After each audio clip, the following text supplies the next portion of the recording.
I ran out of the bank, desperate to get my rent paid on time. I only had 20 minutes left, nothing to worry about with my aggressive driving. But as I looked up from my phone to spot my car, something hard smacked the back of my head.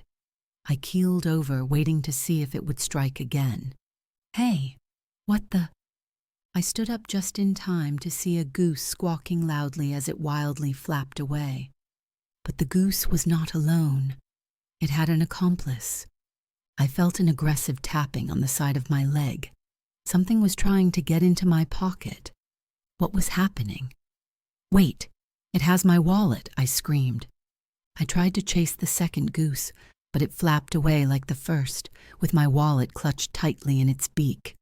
I ran back into the bank to Sharon, the teller who had handed me my cash. "Sharon, you'll never believe what happened," I started. "A goose just stole my wallet. You have to help me. That was the $800 I needed to pay rent. Is there some kind of insurance policy? Anything you can do to help? That was the last of my money." "I'm so sorry, Jay, but you signed the paperwork. Once you walk out of the bank, there is nothing we can do." "I'm just so confused," I responded. "Those two geese acted together." Sharon rolled her eyes. "Jay, didn't anyone tell you about the geese around here? They aren't like normal geese." "Why would they be any different from any other geese?" I asked. "Clearly you are new to town. I'm not the one to tell you the full story. But if you're going to live in Pineville, try to keep a watchful eye to the sky.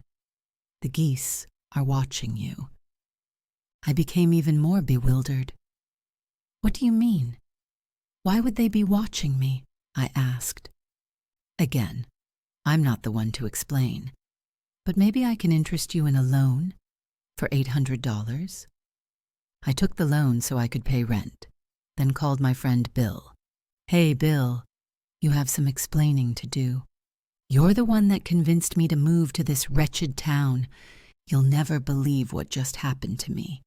I was attacked by two geese. They stole my wallet." "Wow, Jay, it sounds like you've been goosed. Welcome to Pineville." "I got goosed? What is that supposed to mean?" "Exactly as I said. Did you get a close look at them? Were the geese wearing green goggles?" "Green goggles? Getting goosed?" "I wasn't looking at their eyes, Bill. It had my wallet. Can you meet me at the bar and please tell me what on earth is happening?" "Sure. I'm free this evening. If you really want to know, I'll tell you all about the Goose Princess. Let's meet at 6 o'clock. "The Goose Princess? What? Okay, never mind. I'll ask you later. See you at 6 o'clock. I drove to my landlord, paid my rent plus a late fee, and then made my way to the Blue Sky bar. Bill was 15 minutes behind. I made sure to finish 2 beers before I dared start the conversation. "Okay, Bill, the story of the Goose Princess. This better be good. I can't believe those geese robbed me." "All right, here goes. Once upon a time in a faraway city."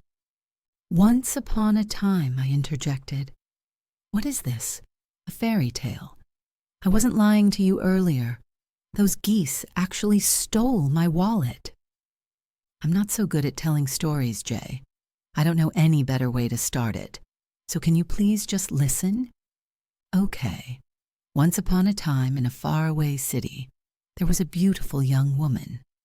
Nobody knows why, and don't ask her because she won't tell you, but she left everything behind and moved to Pineville." "But there's hardly anything to do here," I exclaimed. "Like I said, it's better not to question it," said Bill. "But once she arrived, she did need to make some money. She quickly found a job as a server, here at this bar, in fact. But she never actually worked here for more than a single night. An unruly man entered about 30 minutes into her shift, laughing about something he hit in the parking lot. After a while, she made her way to the bar and talked to the bartender, where she discovered that the man had run over a goose and that he had last seen it limping behind the corner of the building. She listened in shock, then ran outside looking for the injured goose. Apparently the bartender warned her not to leave, that if she left before her shift ended, she would be fired on the spot. She didn't care. She went around the corner of the building and found the goose, which was curled into a ball and lying under a vent that was blowing out hot air. The goose was bleeding. One of its wings looked broken. She reached out and touched the goose, expecting the worst. But to her surprise, it let out a long, sad, whimpering squawk that broke her heart to pieces. She shed a tear, then scooped it up and placed it comfortably in a blanket in the back of her car. The vet said it wouldn't make it, that the cost was too high, that it was only a goose, but she wouldn't have been able to forgive herself if she let that poor goose die. She brought it home instead and spent the entirety of the next day researching what geese eat. Then she scoured the neighborhood for delicious grasses and berries, hoping to nourish the goose back to health. Shockingly, the goose began to recover. She made sure its wing was set properly, and it eventually learned to fly again. The woman and goose became best friends. She named it Wilfred. Potential boyfriends found it strange that she had a goose as a pet, and to be upfront about it, she changed her name on dating apps to the Goose Princess. From that point forward, she stopped using her real name. For many years, she lived a normal life, except for taking Wilfred with her around town. She became curious about the daily routine of geese, and so she designed goggles with a built-in video camera that fit snugly on Wilfred's head. After that, she could see everything that Wilfred did. But that's exactly when tragedy struck. At this point, the Goose Princess had been dating the same guy for a couple years, and she was the happiest she had ever been. But one day, while watching the video camera from Wilfred's perspective, she saw a couple kissing under a tree at the park. Wilfred normally avoided people, but this time it flew up close to them, as if Wilfred knew them. And as Wilfred flew even closer, she realized, to her horror, that her boyfriend was sitting on the bench, kissing a woman that she had never seen before. Devastated that he was cheating on her, she broke up with him immediately. She never wanted to see him again. "I don't understand. I didn't do anything wrong," he had pleaded. "Don't lie to me," she yelled. "I saw it all thanks to Wilfred." The soft tears that initially streaked down her face didn't compare to the ones that followed, the ones that came after that awful text message. "Wilfred, I got him. No-scoped him with my shotgun just a few minutes ago, going to fry him up on the old charcoal grill. That will teach him to stop spying on me." She didn't want to believe it, but as the hours and days passed and Wilfred still didn't return to her, she had to accept the truth. Her beautiful Wilfred, that spectacular and amazing goose that she had rescued, was gone, dead, all because of that evil man she had once thought she loved. It was that day that her heart truly shattered and turned cold. It was that day that her trust in humanity ended. It was that day that she truly became the Goose Princess. If you think her obsession with geese ended then, you would be very much incorrect. Her obsession only grew. The very next day, she sat at the park, watching closely as geese tiptoed around her. She observed their flight patterns, mating habits, and feeding conventions. The Goose Princess herself stooped close to the ground, crouching and squatting in ways only familiar to wild geese.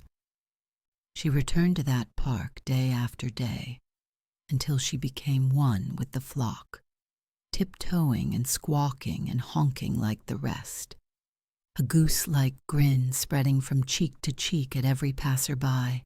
Even then, we should have recognized her for what she was. "Bill," I responded, "can you please stop right there? This is absurd." How does this relate to those geese who robbed me in broad daylight? I'm getting there, Jay. As I said, the Goose Princess lost all of her trust in humanity when Wilfred was shot. She wanted to make people suffer for the sadness they had created and for the sadness in her heart, for their sins against humanity and their sins against love. She took that whole flock of geese at the park and trained them. She fitted them all with those spooky green goggles, with those little micro cameras. She saw through their eyes, the eyes of the flock. She became the flock, and the flock began to do her bidding. She spied on people. She judged their sins, imagined or not. It was easy to train a goose. At least it was for the Goose Princess.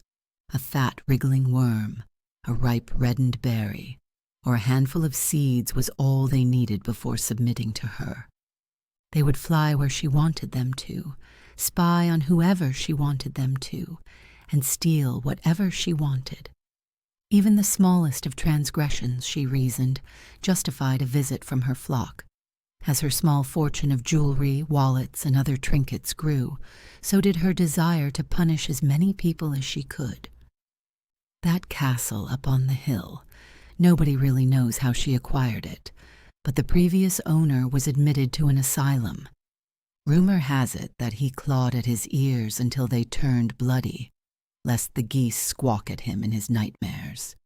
The castle abandoned, the Goose Princess moved in. Nobody questioned it, too afraid that they would be met with the same fate. Now it's her castle. She sits up there managing her flock of geese. She loves those geese. They are her family, more so than any person could ever be. That castle is actually real. The Goose Princess is there right now, I asked Bill. He sighed. Yeah, she's there, as she has been for the last 20 years. She still occasionally comes to town, but be very careful if you interact with her. Chances are high that you will get a visit from her flock. I got up. Okay, I've heard enough. I'll go confront her myself. I really need that $800 back, I explained. Don't do it, Jay. That's a horrible idea. But I was already gone, making a beeline for the castle to get my wallet back. There was only one property that fit Bill's description. 30 minutes later, I was parked outside of its gated entrance.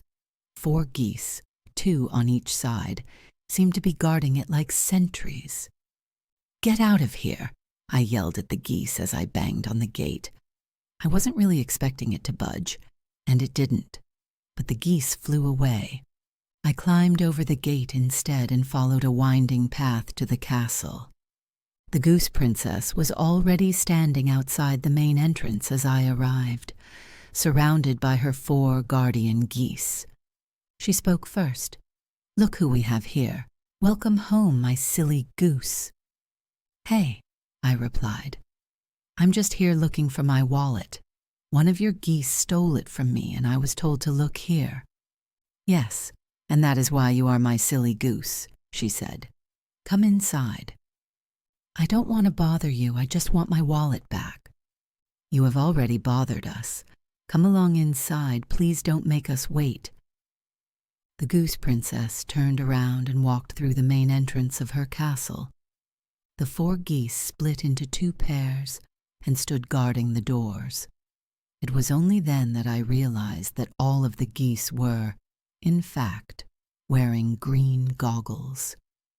I stood motionless, on the verge of leaving, but before I could turn back, another group of 4 geese landed behind me.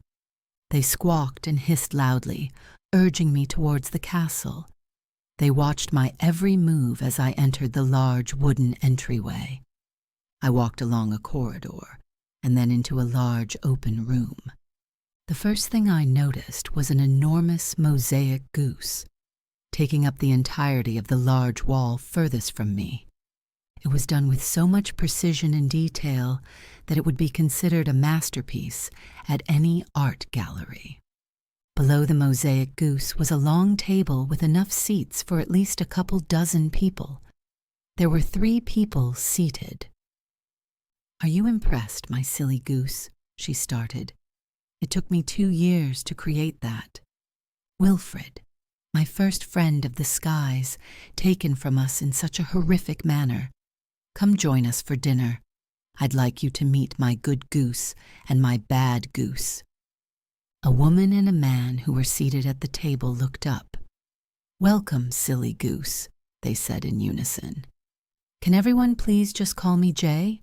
I'm just looking for my wallet. Then I'll be on my way." All 3 of them just sat there and laughed at me. "He really is a silly goose," exclaimed the man. "You came all this way to retrieve a wallet, but now you are part of the flock." "I am not part of your flock," I exclaimed. "Not yet," said the Goose Princess with a smirk. "Both of them came here willingly. Good Goose sold his watch collection to pay for some of the repairs around the castle. And Bad Goose, she was on the run after a murder conviction and came here for refuge. But whether willingly or not, everyone who visits me joins the flock. I forgive all of their sins. Only humans can sin, and a goose is not a human.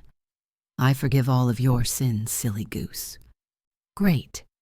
If I am your silly goose, can I have my wallet back?" "What need does a goose have with a wallet?" she asked. "Come sit." Dinner did look delicious, and I resigned myself to sitting at the table. Dig in. All of this was donated by local restaurants. The geese pick up food for us every evening.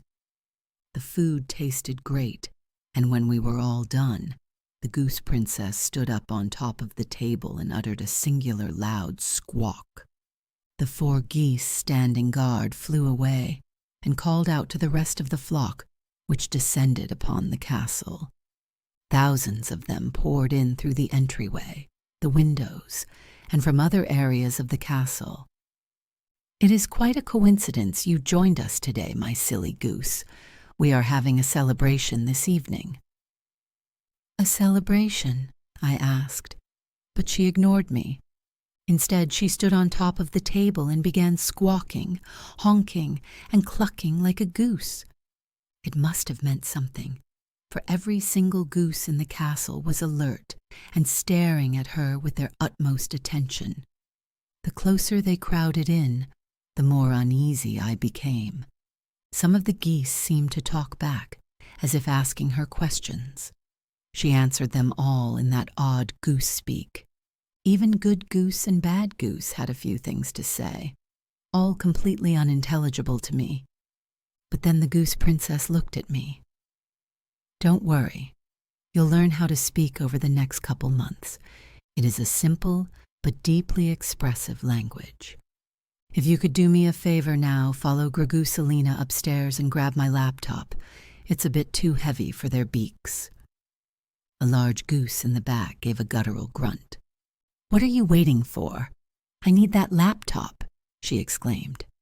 Too scared to do anything else, I got up and walked over to Gragusalina, who led me upstairs to a room. A laptop was sitting on a table. I grabbed it and returned downstairs. "Thank you, silly goose. Turn it on and cast it to the screen. I have some diagrams to show the flock." I opened the laptop and did as she asked.